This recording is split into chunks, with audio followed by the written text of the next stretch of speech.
So what's up? Magandang gabi po sa inyong lahat mga kamanok. So magbabalag po ulit tayo ngayong gabi. Okay? So ang dami ng katanungan, hindi po natin kakayanin sa isang upuan lang. Alright? So sunod-sunod yung naging pagbe-message and syempre kailangan nating gawa ng paraan para po ma-priority ang inyong mga katanungan. So mga kamanok, huwag na po natin ito masyadong patagalin. Simulan na po kaagad natin ang usapan, ang kwentuhan at syempre pagsagot sa inyong mga katanungan para po sa ganon, mabigyang linaw na po ang inyong mga ikino-comment sa akin. Alright? So, lagi ko lang hinihiling sa inyo if ever na nakakatulong yung mga advice, yung mga recommendations, yung mga usapin na tungkol sa pagmamanok na aking isinishare sa inyo, huwag niyo po sanang kalimutan na mag-subscribe, mag-like at mag-comment na rin sa ibaba ng video na to para sa mas marami pang advice at syempre mga vlog na ginagawa kong katulad nito. Alright? So, kung nakapagtanong na po kayo, nakapag-comment dyan sa ibaba, maraming salamat. At simulan na po natin ang ating mga topic ngayong gabi po na ito. Okay? So, ang unang katanungan po natin dito is galing kay Agri YT.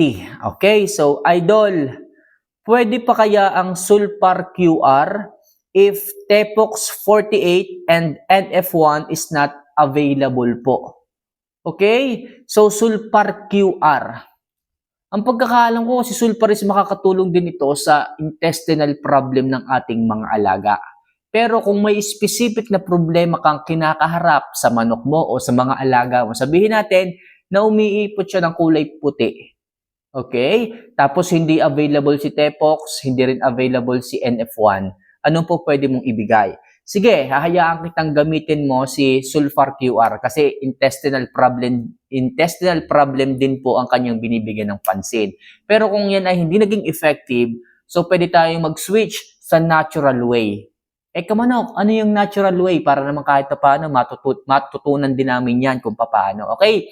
So kung umiipot ng puti mga kamanok, especially kung halimbawa sisiw po kumuha po kayo ng dahon ng papaya, i-chop nyo po ng maliliit, then ilagay nyo po sa isang malinis na basahan or damit, then saka nyo po pigain. Okay? Napipiga po yun, may katas po yun. Yung katas po nung dahon ng papaya, yung sariwa yung maganda. Maganda kung mag-green talaga yung yung kukunin nyo, wag yung madilaw. Katasin nyo po yun, yung pong ihalo nyo sa tubig. Siya pong ipainom ninyo sa inyong mga sisiw. So yung pong mga sisiw na umiipot ng sabihin natin puti or pula, okay, makakatulong po yun. Okay? So maliwanag tayo dyan ha. So next question po tayo. Ito po galing kay Nedley Backyard. Nedley or Nedel Backyard. Okay? So Idol, anong gamot sa manok na maputla, payat, pero malakas namang kumain?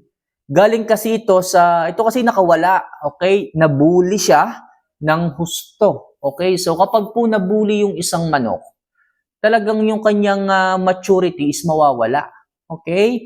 Magiging maputla, kasi nga po parang yung sistema niya ay hindi ganun kaaktibo.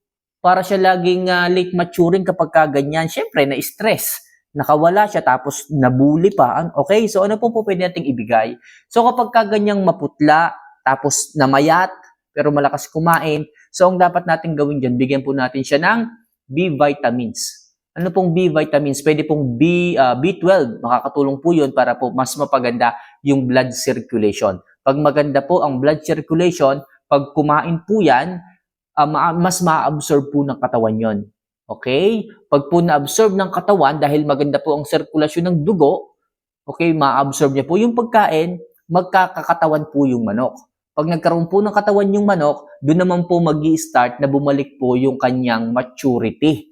Okay? And make sure mga kamanok na hindi nyo po na-i-skip or nakakalimutan yung pagpupurga sa kanya. Kung mahalaga po yung manok, purgahin nyo po sila po pwedeng after 3 weeks, every 3 weeks, purga. Then, magbigay po kayo ng Vitamax. Makakatulong po yan para mas mabilis po ang pagpula ng mukha at pagbibuild ng katawan. Vitamax na po ang ipagagamit ko para may amino acid po ito. Mas mabilis po ang pagganda ng katawan at mas mabilis po ang recovery ng manok. Okay? So, maliwanag tayo kamanok dito. So, next, question po tayo. Okay, ito galing kay Lawrence Igis Sarlatan. Ayan, so ang hirap naman banggitin ng ano nito. Apelido. Anyway, Idol from Bohol. Okay, from Bohol, sana masagot. Kailan dapat po pwedeng magbigay ng liberator? Okay, pag sinabing liberator, from its word, liver, ito po ay para sa liver ng ating mga alagang mga manok. So, dinodetoxify, pag sinabing dinedetoxify, nililinis or kinakalibrate po nito ang atay ng ating mga alaga. Pag po kasi nalinis yung atay ng ating mga manok, so yung mga possible nutrients na galing sa pagkain, vitamina, okay, mas maganda po ang absorption ng katawan ng ating mga alaga.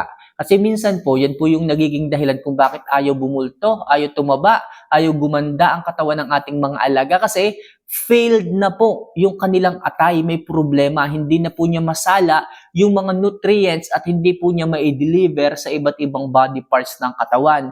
Kung kaya't kahit anong kain niya, kahit anong takaw ng manok, hindi tumaba kasi nga, siguro, napasobra na tayo sa dami ng bitaminang ibinibigay natin sa kanila, nag-failed na po yung liver, okay, yung atay, kung kaya't makakatulong po si liberator. Para po sa ganon, yung sustansya na kailangan ng atay para makarecover is babalik. So, ang tanong, kailan tayo po pwedeng magbigay ng liberator? Pwede po ito sa mga baby stags natin, pwede po ito para sa ganon, mas ma-absorb po kaagad nila ng mabilis yung mga pagkain at vitamina na kanilang nakukuha. Pwede po ito sa 6 months old, yung bago nyo po sila harbisin, pwede po kayo magpainom. And syempre, para doon sa mga manok nating payat at ayaw talagang gumanda ang katawan, kahit napurga na po natin, okay, baka kasi hindi sa bulate ang problema, nasa atay, so pwede po kayo magpainom ng liberator. Okay, so gawa po ito ni Excellence. So next, question po tayo. Ito galing kay Billy Cansino. Ayun, mega shoutout sa iyo, sir. Idol, may bumisita sa akin sa backyard ko. May naka-cord akong 4 months na stag. Sabi, wag mo nang i-cord kasi ang sabi masasakang or umaalog daw ang tuhod. Sa experience mo, totoo kaya to yung kanyang sinabi? Actually, wala po itong katotohanan. Okay?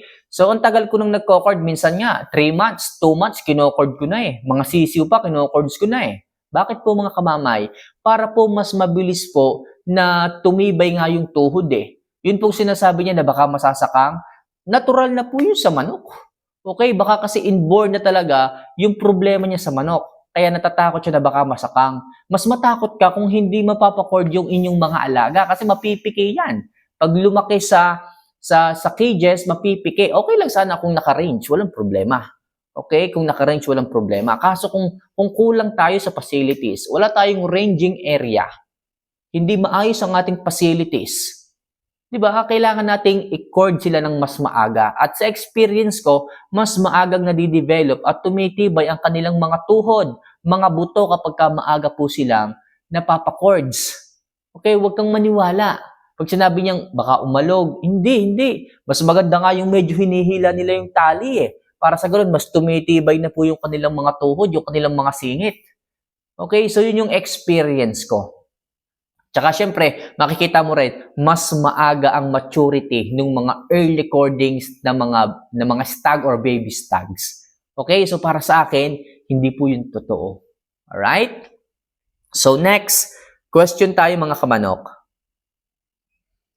Ito naman galing kay Osmond Manalo. Ayan, so Sir Mamay, tanong lang po, ano po ang gamot sa manok na di mapadumi?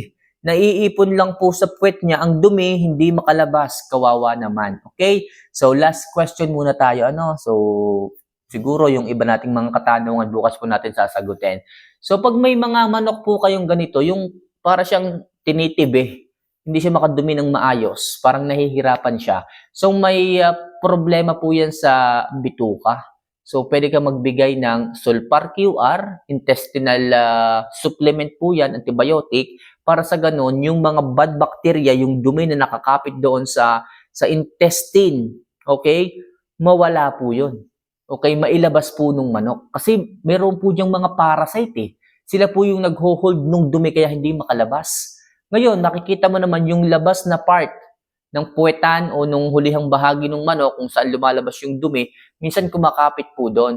So paliguan niyo po yung manok, linisin niyo po, okay? Kung makapit or natuyo na dahil may mga balahibo, gupitin niyo po yung mga balahibo na yun para hindi po kapitan ng dumi.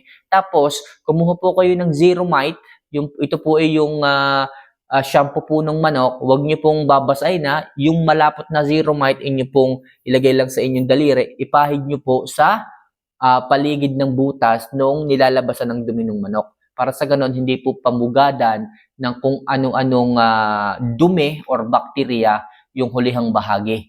So, bigyan nyo lang po ng sulfar, po pwedeng 3 days consecutive. Pag sinabing consecutive, sunod-sunod na araw po. Tingnan nyo po kung may pagbabago sa manok. Kasi ang alam ko kapag kaganyan ang manok, hindi po ganon kaganang kumain. Kasi nga, hindi niya mailabas yung mga waste product ng kanyang katawan. Naiipon lang sa katawan kung kaya't hindi po alam mo yun, hindi nagbe-benefit yung katawan pagdating sa nutrients galing sa pagkain.